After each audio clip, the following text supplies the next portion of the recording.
Welcome back to another video, and in this video I will show you actually the image problem that image not showing in the website, right?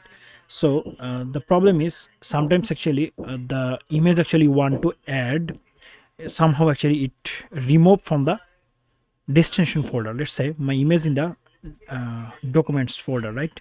Here you can see my image. So I have uploaded this image. I mean, I have shown the image in my website. So here you can see the image, but let's say I want to delete it from here. If I delete it,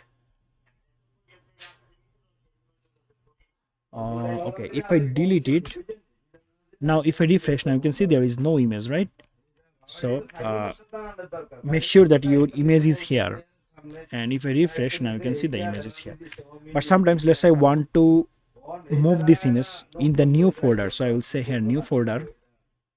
I will say let's say I want to move this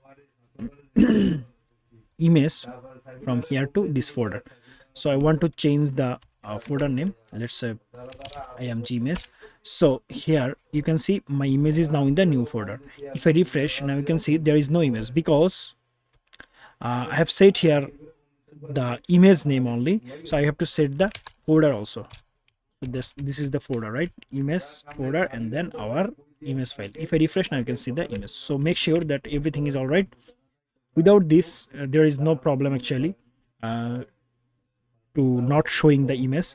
Okay, so one more thing, that is the extension. You have to make sure that you write proper extension, right? If you want to know the extension of any image, you just have to right click on the image, and then you just have to go to the properties, and here you can see the type of file. Okay, here you can see the .jpg. If it is wbp, then it will be .webp. Okay, so according to the type, you just have to add extensions. So make sure, okay, make sure you write in a proper way. So that's it. I hope you understand. Now I hope your problem will be solved here. So thanks for watching this video. See you in the next video. Till then, goodbye.